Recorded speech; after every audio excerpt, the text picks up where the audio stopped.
It Works by RHJ, the famous Little Red Book. That makes your dreams come true.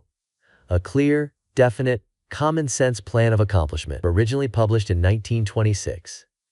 This book, with its valuable message, is presented to you by the Stories Day Inn. Copyright 2025 Stories Day Inn. All you joy would win must share it. Happiness was born a twin.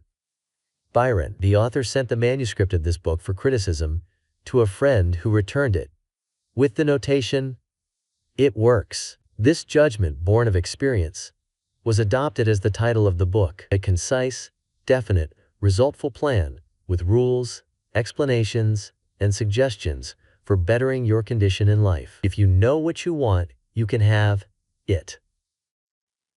The man who wrote this book is highly successful and widely known for his generosity and helpful spirit. He gives full credit for all that he has accomplished in mastering circumstances, accumulating wealth, and winning friends to the silent working out of the simple, powerful truth which he tells of in his work. He shows you here an easy, open road to a larger, happier life, knowing that the greatest good comes from helping others without expecting praise. The author of this work has requested that his name be omitted. What is the real secret of obtaining desirable possessions? Are some people born under a lucky star or other charm which enables them to have all that which seems so desirable? And if not, what is the cause of the difference in conditions under which men live? Many years ago, feeling that there must be a logical answer to this question, I decided to find out, if possible, what it was. I found the answer to my own satisfaction, and for years have given the information to others who have used it successfully. From a scientific, psychological, or theological viewpoint, some of the following statements may be interpreted as incorrect, but nevertheless, the plan has brought the results desired to those who have followed the simple instructions, and it is my sincere belief that I am now presenting it in a way which will bring happiness and possessions to many more. If wishes were horses, beggars would ride, is the attitude taken by the average man and woman in regard to possessions. They are not aware of a power so near that it is overlooked, so simple in operation that it is difficult to conceive, and so sure in results that it is not made use of consciously or recognized as the cause of failure of success. "Gee, I wish that were mine," is the outburst of Jimmy, the office boy, as a new red roadster goes by. And Florence, the telephone operator, expresses the same thought regarding a ring in the jeweler's window. While poor old Jones, the bookkeeper, during the Sunday stroll, replies to his wife, "Yes, dear, it would be nice to have a home like that, but it is out of the question. We will have to continue to rent."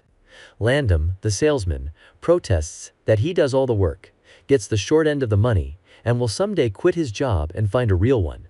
And President Bondum, in his private sanctorum, voices a bitter tirade against the annual attack of hay fever.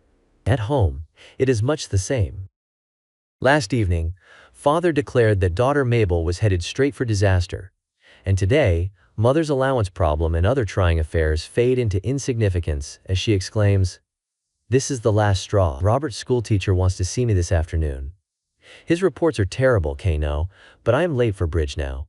She too have to wait until tomorrow." So goes the endless stream of expressions like these from millions of people in all classes who give no thought to what they really want, and who are getting all they are entitled to or expect. If you are of these millions of thoughtless talkers or wishers and would like a decided change from your present condition, you can have it. But first of all, you must know what you want, and this is no easy task.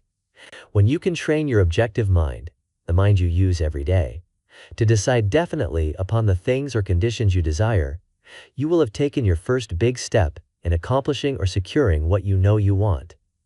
To get what you want is no more mysterious or uncertain than the radio waves all around you. Tune in correctly, and you get a perfect result. But to do this, it is of course necessary to know something of your equipment and have a plan of operation. You have within you a mighty power, anxious and willing to serve you. A power capable of giving you that which you earnestly desire. This power is described by Thompson J. Hudson, Ph.D., LL.D., author of The Law of Psychic Phenomena, as your subjective mind. Other learned writers use different names and terms, but all agree that it is omnipotent. Therefore, I call this power, Emmanuel, God in us. Regardless of the name of the great power, or the conscious admission of a God, The power is capable and willing to carry to a complete and perfect conclusion very earnest desire of your objective mind. But you must be really in earnest about what you want. Occasional wishing or half-hearted wanting does not form a perfect connection or communication with your omnipotent power. You must be in earnest, sincerely and truthfully desiring certain conditions or things, mental, physical, or spiritual. Your objective mind and will are so vacillating that you usually only wish for things, and the wonderful, capable power within you does not function. Most wishes are simply vocal expressions. Jimmy, the office boy, gave no thought of possessing the red roadster. Landon, the sales, was not thinking of any other job or even thinking at all. President Bondum knew he had hay fever and was expecting it. Father's business was quite successful, and Mother no doubt brought home first prize from the bridge party that day, but they had no fixed idea of what they really wanted their children to accomplish and were actually helping to bring about the unhappy conditions which existed. If you are in earnest about changing your present condition, here is a concise, definite, resultful plan with rules, explanations, and suggestions. The plan. Write down on paper, in order of their importance, the things and conditions you really want. Do not be afraid of wanting too much. Go the limit in writing down your wants. Change the list daily, adding to or taking from it, until you have it about right. Do not be discouraged on account of changes, as this is natural. There will always be changes and additions with accomplishments and increasing desires. 3 positive rules of accomplishment. 1. Read the list of what you want 3 times each day, morning, noon, and night. 2. Think of what you want as often as possible. 3. Do not talk to anyone about your plan, except to the great power within you, which will unfold to your objective mind the method of accomplishment. It is obvious that you cannot acquire faith at the start. Some of your desires, from all practical reasoning, may seem positively unattainable. But, nevertheless, write them down on your list in their proper place of importance to you. There is no need to analyze how this power within you is going to accomplish your desires. Such a procedure is as unnecessary as trying to figure out why a grain of corn placed in fertile soil shoots up a green stalk, blossoms, and produces an ear of corn containing hundreds of grains, each capable of doing what the one grain did. If you will follow this definite plan and carry out the 3 simple rules, the method of accomplishment will unfold quite as mysteriously as the ear of corn appears on the stalk, and in most cases, much sooner than you expect. When new desires, deserving position at or about the top of your list, come to you, then you may rest assured you are progressing correctly. Removing from your list items which at first you thought you wanted is another sure indication of progress. It is natural to be skeptical and have doubts, distrust, and questionings. But when these thoughts arise, get out your list, read it over, or, if you have it memorized, talk to your inner self about your desires until the doubts that interfere with your progress are gone. Remember, nothing can prevent your having that which you earnestly desire. Others have these things. Why not you? The omnipotent power within you does not enter into any controversial argument. It is waiting and willing to serve when you are ready. But your objective mind is so susceptible to suggestion that it is almost impossible to make any satisfactory progress when surrounded by skeptics. Therefore, choose your friends carefully and associate with people who now have some of the things you really want, but do not discuss your method of accomplishment with them. Put down on your list of wants such material things as money, home, automobile, or whatever it may be, but do not stop there. Be more definite. If you want an automobile, decide what kind, style, price, color, and all the other details, including when you want it. If you want a home, plan the structure, grounds, and furnishings. Decide on location and cost. If you want money, write down the amount. If you want to break a record in your business, put it down. It may be a sales record. If so, write out the total, the date required, then the number of items you must sell to make it. Also list your prospects and put after each name the sum expected. This may seem very foolish at first, but you can never realize your desires if you do not know positively and in detail what you want and when you want it. If you cannot decide this, you are not in earnest. You must be definite, and when you are, results will be surprising and almost unbelievable. A natural and ancient enemy will no doubt appear when you get your first taste of accomplishment. This enemy is discredit, in form of such thoughts as, it can be possible, it just happened to be. What a remarkable coincidence. When such thoughts occur, give thanks and assert credit to your omnipotent power for the accomplishment. By doing this, you gain assurance and more accomplishment, and in time, prove to yourself that there is a law which actually works at all times when you are in tune with it. Sincere and earnest thanks cannot be given without gratitude, and it is impossible to be thankful and grateful without being happy. Therefore, when you are thanking your greatest and best friend, your omnipotent power, for the gifts received, do so with all your soul and let it be reflected in your face. The power and what it does is beyond understanding. Do not try to understand it, but accept the accomplishment with thankfulness, happiness, and strengthened faith.